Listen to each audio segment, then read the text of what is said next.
క్రీస్తు మహిమ కలిగి లేచి నిలబడదాం, ప్రార్థన చేసుకుందాం, సమయాన్ని సద్వినియోగపరచుకుందాం.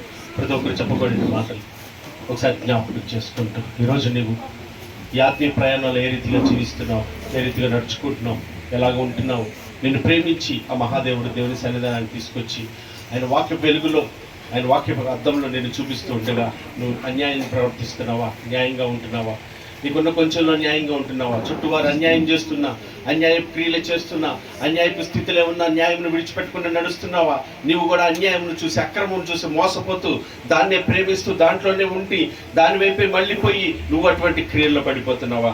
జాగ్రత్తగా చూసుకో ఒకసారి. నీ చుట్టూ ఉన్న పరిస్థితులను బట్టి మేలు చేసేవాడిగా ఉన్నావా, కీడు చేసేవాడిగా ఉన్నావా? ఎవరు మేలు చేస్తున్నారు, నాకెవరు మేలు చేశారు, నా క్షేమం కోరేవాళ్ళు ఎవరున్నారు, నేనెందుకు క్షేమం కోరా, నేనెందుకు మేలు చేయాలి పరువారికి అనేటటువంటి అజ్ఞానపు స్థితిలో ఉన్నావా? వాళ్ళ గురించి చెప్తున్నాడు. ఒకరోజు వాళ్ళంతా వాళ్ళే తెచ్చిపెట్టుకుంటారు, వాళ్ళ నాశనం అది. ఆ నాశనానికి పోయేవాళ్ళు వాళ్ళు. నీకు నిత్య జీవం ఇవ్వాలని దేవుడు పిలిచాడు, నిత్య జీవానికి నేను వారసురాలు చేయాలని పిలిచిన దేవుడు ఆయన వాక్కు చేత నీకు తెలియచేస్తూ ఉండగా ఆ వాక్కు వెలుగులో ఒక్కసారి నన్ను సరి చేసుకుంటూ ఒకసారి ప్రార్థన చేసుకుందాం, ఏకీభించి ప్రార్థన చేసుకుందాం, వ్యక్తిగతంగా ప్రార్థన చేసుకుందాం. ప్రతి ఒక్కరు దేవానికి స్తుత్రాలు.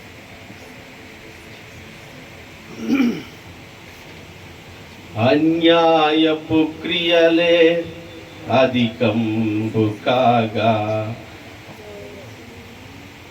మోసంబులే నాకు వ్యసనంబు కలుగా. అన్యాయపు క్రియలే అధికంబు కాగా, మోసంబులే నాకు వ్యసనంబు కలుగా. ఆకాశ శక్తులు కదిలించబడగా, కనిపెట్టుకొనియుందు నీరాక కొరకు, కనిపెట్టుకొనియుందు నీరాక కొరకు. చీకటులే నన్ను కమ్ము కొనంగా, దుఃఖంబు నాకాహారంబు కాగా.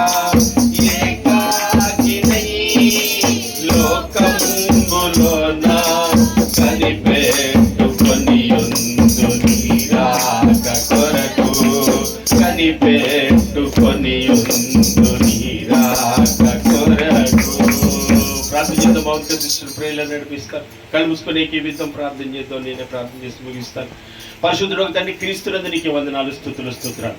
ఈ లోకం అనే జీవన గమనంలో నాయన లోకాన్ని చూస్తూ మోసపోతూ భ్రమపడుతూ అజ్ఞానపు స్థితిలో అవివేకత స్థితిలో నాయన సత్యాన్ని గ్రహించలేక అయ్యా గురి విడిచిపెట్టిన తండ్రి బ్రతుకుతున్న మమ్మల్ని నీ ప్రేమ చేత మరొకసారి మీ సన్నిధానానికి ఆకర్షించి నీ వాక్యపు వెలుగులో మమ్మల్ని చూసుకోవడానికి నీ చూపిన కృపను బట్టి మీకు స్తోత్రాలు చెల్లిస్తున్నాను నాయన. నా చుట్టూ అన్యాయపు క్రియలు జరుగుతున్నాయి, అన్యాయం చేసేవాళ్లే ఉన్నారు. న్యాయం గురించి యోచన చేసేవాళ్ళు, న్యాయం జరిగించేవాడు ఒక్కడే లేడు. అందుకని నీతి న్యాయములు నీ సింహాసనంలోకి ఆధారమై ఉండగా అటు న్యాయమును జరిగించే నిమిత్తం నాయన మేము వెలుగుగా ఉప్పుగా ఉండాలని మీరు మమ్మల్ని పిలిచారు నా తండ్రి. అందును బట్టి మీకు స్తోత్రాలు. అటు న్యాయమును మేము విడిచి తప్పేమేమో నాయన, విడిచిపెట్టి తిరుగుతున్నామేమో ఈరోజు నాయన మాకు తెలియచేస్తూ ఉండగా మా చుట్టూ ఉన్న పరిస్థితిని మోసపోక నా తండ్రి నాయన. న్యాయం ఎప్పుడు విడిచి ఏ స్థితిలో ఉన్నా, ఏ పరిస్థితిలో ఉన్నా, ఎంత కష్టమైనా, ఎంత నష్టమైనా, ఎంత బాధ అయినా తండ్రి నీ వాక్యమును అనుసరించి జాగ్రత్త న్యాయం కలిగి నడుచుకోవటానికి నీ కృపా సహాయం బిడ్డలందరికీ దయచేయమని ఆయన ప్రార్థన చేస్తున్నాను, వేడుకుంటున్నాను. నీ పాదాలు చెంత పెడుతున్నాను. మా వల్ల పొరుగు వారికి ఎప్పుడు నాయన నష్టం కలిగించేవారు గాక, మేలు చేటుకు తాపత్రపడేవారుగా, తపన కలిగేవారుగా, నా జీవితంలో మా జీవితంలో ఎదుటి వాళ్ళకి ఎంత మేలు కలుగుతుంది, నా వల్ల ఎంత ప్రయోజనకరంగా ఉన్నాను, నా కొరకు నేనే బ్రతుకుతున్నానా, నా కొరకే నేను జీవిస్తున్నానని తెలుసుకునే జ్ఞానం దయచేయండి నాయన. అయ్యా నీకే వందనాలు, నీకే స్తోత్రం. నీ వల్ల నీ పొరుగు వారిని ప్రేమించాలి అన్నారు నాయన. అయ్యా నీ ప్రేమను నాయన అనేకులు కనపరచు నిమిత్తం, వ్యక్తపరచు నిమిత్తం, తెలియచే నిమిత్తం మీరు మమ్మల్ని పిలిచి ఉన్నారని తెలుసుకోవడానికి సహాయం చేయండి.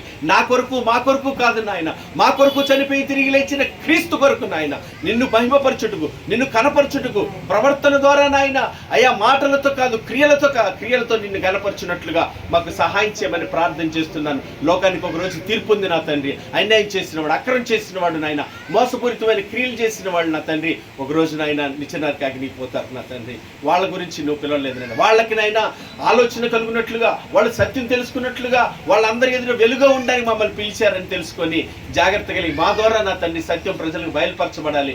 మా ద్వారా నాయన మీ సత్యం నాయన వెలుగులోకి వచ్చినట్లుగా మేము అటు సత్క్రియలను ఓపికగా చేస్తున్నా తండ్రి. వెలుగు సంబంధులుగా జీవించుటకు మమ్మల్ని అందరినీ బలపరచమని ప్రార్థన చేస్తున్నాను. మా అందరినీ మీ వాక్య జ్ఞానంతో నడిపించమని ప్రార్థన చేస్తున్నాను. ఈరోజు ఎవరైతే నా తండ్రి లోకాన్ని బట్టి, స్థితులను బట్టి, పరిస్థితులు మోసపోతున్నారు, భ్రమపరుస్తున్నారు, అసత్యంలో అబద్ధంలో పడిపోతున్నారు, అజ్ఞానంలో పడిపోతున్నారు, వారికి నా తండ్రి నాయన మీ కృపతో కనికరించమని ప్రార్థన చేస్తున్నాను. వారిని బలపరిచి లేవనెత్తమని ప్రార్థన చేస్తున్నాను నా తండ్రి నాయన. నీ వాక్యానుసారంగా నడుచుకునే కృపాభాగ్యం బిడ్డలందరికీ దయచేయమని ప్రార్థన చేస్తున్నాను నా తండ్రి నాయన. అయ్యా నీకే వందనాలు, నీకే స్తుతులు నాయన. మాదిరిని కనపరచడానికి మమ్మల్ని పిలిచారు నాయన. కేవలం పాడుకోవటానికి, చెప్పుకోవటానికి కాదు నాయన, క్రియలు చేయటానికి మమ్మల్ని పిలిచి ఉన్నా. ఆ క్రియలు మేము చేయాలంటే నీ కృపా సహాయం కావాలి. కార్యసాధకమైన నీ క్రియాశక్తిని మా అందరికీ దయచేసి నాయన ప్రతి ఒక్క బిడ్డని వాక్యానుసారంగా నడుచుకున్నట్టు కృప చూపించండి. ఆ వాక్యం చదివే విషయంలో జ్ఞానమును దయచేయండి. ప్రార్థించే విషయంలో వాక్యానుసారంగా ప్రార్థించే కృప చూపించండి.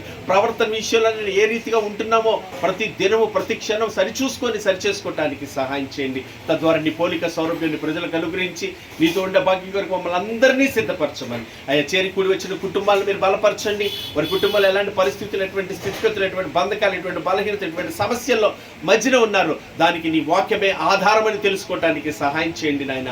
విడవని వాడు నాయన నీ ప్రియ కుమారుణ్ణి మాకు వెన్నుదీనికి ఇచ్చిన నువ్వు అడిగితే ఏమేమో అన్నారు. మేము మర్చిపోయింది నీ వాక్యాన్ని, నీ విడిచిపెట్టింది నీతి న్యాయములని, నీ మర్చిపోతుంది సత్యాన్ని తెలుసుకొని నాయన జ్ఞాపకం తెచ్చుకొని ఆ కుటుంబాలు కట్టబడటానికి వాక్యం బండ మీద నాయన నీవే కుటుంబాలు కట్టమని ప్రార్థన చేస్తున్నాం. ఆ కుటుంబాల ప్రతి గలిబిలిని పారదోరండి. దుష్టుల యొక్క క్రియను లయపరచండి.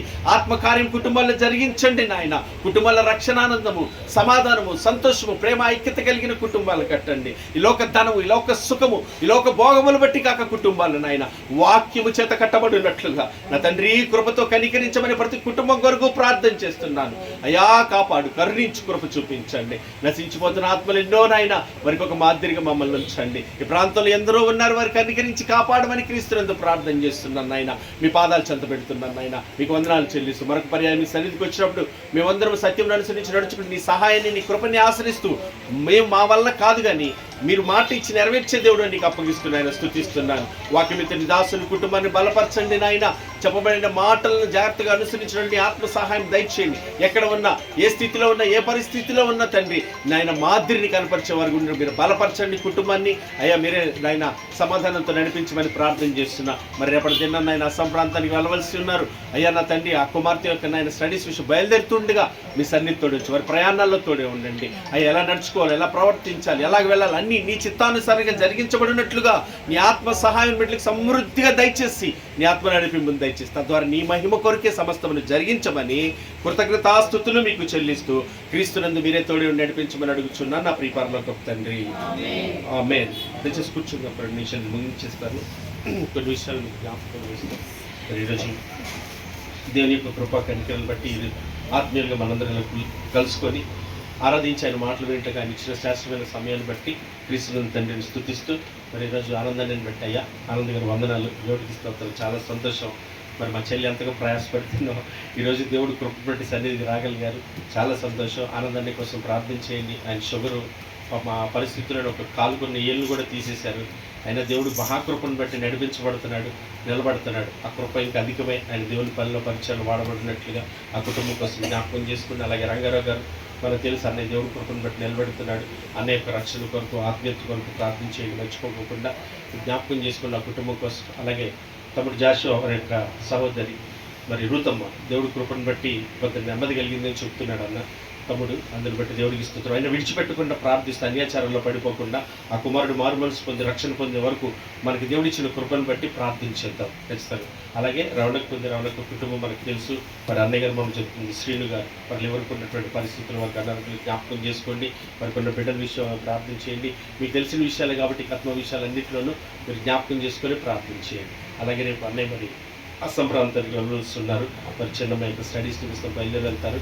రేపు వారం మన మధ్యలో ఉండకపోవచ్చు. దేవుడి కృపను బట్టి మరి మనమే కలిసి దేవుడిని మన ఆరాధించి వాక్యాన్ని ధ్యానించే ప్రయత్నం చేద్దాం. దేవుడు మనకి సహాయం చేస్తారు. అందుని బట్టి దేవుడిని స్తుతిస్తూ మరి ఈరోజు దేవుడి కృపను బట్టి మా పెద్ద కుమార్తె ద్రాక్షవల్లి మీకు తెలుసు. మరి పుట్టినాటి నుంచి నేను దేవుడి సన్నిధికి వచ్చిన కాడి నుంచి నా హృదయంలో వాంఛ దేవుని గురించిన జ్ఞానం బిడ్డకు కలగాలి, దేవుడి గురించిన ఆలోచన కావాలి, దేవుని పరిచయంలో వాడబడాలి అని ఎంతో ఆశపడ్డం. కానీ నాకు ఎక్కడా పరిస్థితులు అనుకూలించలేదు, సహాయపడలేదు.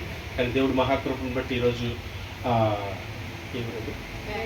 ఆ బెంగళూరు ప్రాంతంలో బైబిల్ స్టడీ చేయడానికి నడిపించడానికి ఆయన ఎడలు చూపి ఆయన ప్రేమ చూపి మార్గాలను సరళపరిచి నడిపించడానికి ఆయన ఎంతో సిద్ధపరిచాడు. మరి అనుకోని విధంగా ఈరోజు ఉదయకాలం ప్రార్థనలో ఆయన ప్రేరేపించడం, మనం మాట్లాడటం, అన్ని సమకూర్చడం, మరి ఈరోజు రాత్రి బయలుదేరి వెళ్ళటం కూడా జరుగుతుంది. దేవుని మహాకృపను బట్టి ఆల్రెడీ అక్కడ చెల్లి మనకు తెలుసు, కృపమ్మ ఉంది. కృప బెద్దలపూడి ప్రాంతంలో పరిచయం చేస్తుంది, సేవకురాలు, మనకు ఆత్మీయురాలు. వాళ్ళ చిన్నమ్మాయి కూడా అదే కాలేజీలో బైబిల్ స్టడీ చేస్తుంది ఒక నెల నుంచి. అయితే నాకు చెప్పింది కానీ మరి దైవ చిత్తం ఏమేందో, పిల్లని ఒక ఆడపిల్ల కదా అందరూ ఏం పంపిస్తామని కొంచెం ఆలోచనలు అందరికీ ఉంటాయి కదా, ఆడపిల్లకి అంత తల్లిదండ్రులకి అందరికీ బాగా తెలుసు అన్నట్లుగా అలాగే ఉంది. అయితే మరి దేవుని ప్రేమను బట్టి దైవ నిర్ణయాన్ని బట్టి అప్పగించుకోక తప్పదని ఇంకా అప్పగించడం జరిగింది. దేవుడిస్తుంది. మరి ఆవిడ వెళ్తుందో లేదో అనుకున్నాం, అడగగానే ఎగిరి గంతేసి నేను వెళ్తానంది. ఏదో మరి ఫారెన్ వెళ్తున్నాను అనుకుంటున్నాం. మరి దేవుడికి స్తోత్రం. సూర్యబాబు గారు అంతకంటే ఎక్కువే అంటున్నాడు. దేవుడికి స్తోత్రం. మరి హృదయాల ఆశ ఉంది. మరి ఇన్నాటికి నా దేవుడు నన్ను కరుణించానని ప్రార్థన చేస్తున్నప్పుడు నాకు చాలా సంతోషం అయింది. వెళ్తావా అని అడగాలంటేనే భయం వేసింది నాకు. మరి వెళ్తాను అంటే సంతోషంగా పంపించగలుగుతాం, వద్దంటే బలవంతంగా మనం చేసే పని కాదు కదా, ఇష్టపడి చేయాలి. ఇది ఏం చేయాలంట? ఇష్టపడి సంతోషంతో చేయాలంట, సంతోషగానాలతో చేయాలి. ఇది నా భాగ్యం అని చెప్పి ఆ గొప్ప కృప తను కలిగించిన విధానాన్ని బట్టి దేవుని ఎంతగానో స్తుతిస్తున్నాను, కృతజ్ఞతలు చెల్లుతున్న ఆశ. అంతకన్నా పెద్ద ఆశయం లేదు. కానీ ఈ పిల్లల పరిచయంలో వాడబడితే, దేవుని పని కొరకు వాడబడితే నా జీవితంలో అంతకన్నా గొప్ప ధన్యత మనకేమీ లేదు. నా బిడ్డలు నీతిని అనుసరించి నడుస్తున్నారని విని సంతోషించినట్టు గొప్పదేమీ లేదన్నాడు. సంఘ బిడ్డలైనా ఆత్మీయ బిడ్డలైనా అందరూ ఒకటే కాబట్టి అందరూ అలాగే ఉండాలి, కుటుంబం అలాగే ఉండాలి, ఒక మాదిరిగా ఉండాలని ఆయన కృపను బట్టి ప్రార్థన చేస్తున్నాను. మీరు కూడా జ్ఞాపకం చేసుకోండి మీ ప్రార్థనలు. అక్కడ చక్క ఆత్మీయతలో ఆ బిడ్డ ఈ బిడ్డ బైబిల్ స్టడీలు ఉన్నారు. సత్యవాక్యం వెళ్ళామంటే వెళ్ళాం కదా, అక్కడ ఏం చెప్తున్నారు జాగ్రత్తగా వినాలి. ఏది పడితే అది బుర్రలో పెట్టుకొని వచ్చి నేను కూడా ట్రైనింగ్ చేసి వచ్చాననే విధంగా కాకుండా ఏం చెప్తున్నారు, ఇది వాక్యానుసారమైన వాక్యానుసారం మనం వింటున్న దానికి ఏం తేడా ఉందని గ్రహించి నడుచుకున్నట్లు మీ అన్నదిన ప్రార్థనలో జ్ఞాపకం చేసుకుని నైట్ బయలుదేరుతున్నాను. మరి దేవుడి కృపను బట్టి ప్రార్థనలో జ్ఞాపకం. రేపు ఆదివారం ఆరాధనకి మళ్ళీ ఉదయం 6 గంటల మళ్ళీ ఇక్కడికి నేను రావాలి. దేవుడు మహాకృపను ఆయన నడిపించి సిద్ధపరుస్తున్నాడు. ఆయనకి స్తుతి మహిమ ఘనత ప్రభావం కలుగుగా. ఇంకా అనేక విషయాల గురించి మీకు తెలుసు కాబట్టి వాటన్ని కూడా ప్రార్థనలు జ్ఞాపకం చేసుకుని యథావిధిగా ఆదివారం ఆరాధన 6 గంటలకే ప్రారంభించబడుతుంది. దేవుడి కొరకు మనందరూ నడిపిస్తారు. మీరందరూ సకాల సమయానికి రావాలని ప్రభు పేరు ప్రేమ ప్రభు తెలియజేస్తూ ముగింపు ప్రార్థన చేసుకుందాము. కళ్ళు మూసుకున్నట్లయితే ముగించుకుందాం. పరిశుద్ధుడు దేవ, క్రీస్తునందునైనా మీకు వందనాలు, స్తుతులు, స్తోత్రాలు.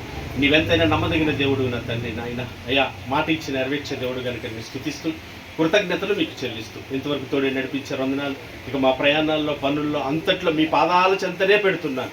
ఎక్కడ మా ఇష్టములు నెరవేర్చుకొనక మా ఆలోచన ఆయన జోడించక నీ చిత్తానుసారంగా ముందు నడుటకు మమ్మల్ని అందరినీ నడిపించండి. నీకు మహిమ కలిగితే చాలు, నువ్వు సంతోషపడితే చాలు, కొంతమంది బిడ్డలకు మాదిరిగా ఉంటే చాలు.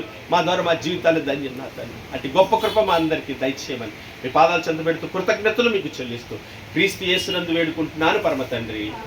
ఆమేన్. పరలోకమందున మా తండ్రి, మీ నామం పరిశుద్ధపరచబడును గాక, మీ రాజ్యం వచ్చును గాక, మీ చిత్తమే పరలోకమందు నెరవేర్చున్నట్లు భూమి యందు నెరవేరును గాక. కావలసిన దినహారం నేడు మీరు మాకు దయచేయమా తండ్రి. మేము అపరాధం చేస్తున్నాను మీరు క్షమించులాగును మా అపరాధాలు క్షమించుతాను. శోధనలో తెక్క పీడుల నుంచి తప్పించండి. ఇంకా రాజ్యము, బలము, శక్తి, మహిమ నిరంతరం మీరే ఉన్నారు తండ్రి. ఆమేన్. ఆశీర్వాదంతో ముగించుకుందాం. సర్వ సృష్టికర్త అయిన మన తండ్రి అయిన దేవుని ప్రేమయు, సర్వమానవాళి రక్షకుడైన మన ప్రభువైన యేసుక్రీస్తు కృపయు, మనల్ని ఆదరించి బలపరిచి మన తండ్రి చిత్తం జరిగించే పరిశుద్ధాత్మ యొక్క నిండు సహవాసము, సన్నిధి, సహాయం కూడి ఉన్న మనకును, సకల జనులకు, సకల పరిశుద్ధులకు, ప్రార్థించిన బిడ్డలకు, ప్రాంత ప్రజలకు, వాక్యం తన సేవకులు, కుటుంబాన్ని బిడ్డలకు సదా తోడుగును. ఆయన ఆత్మచిత్ర ఆయన చిత్తమే జరిగించబడును గాక. ఆమె ప్రేమ సమాధానాలు కర్త దేవుడు మనందరికీ తోడే ఉండి నడిపించును గాక. కృప మీ అందరూ బలపరచును గాక. God bless you. దేవుడు ముందున ఆత్మలో దీవించును.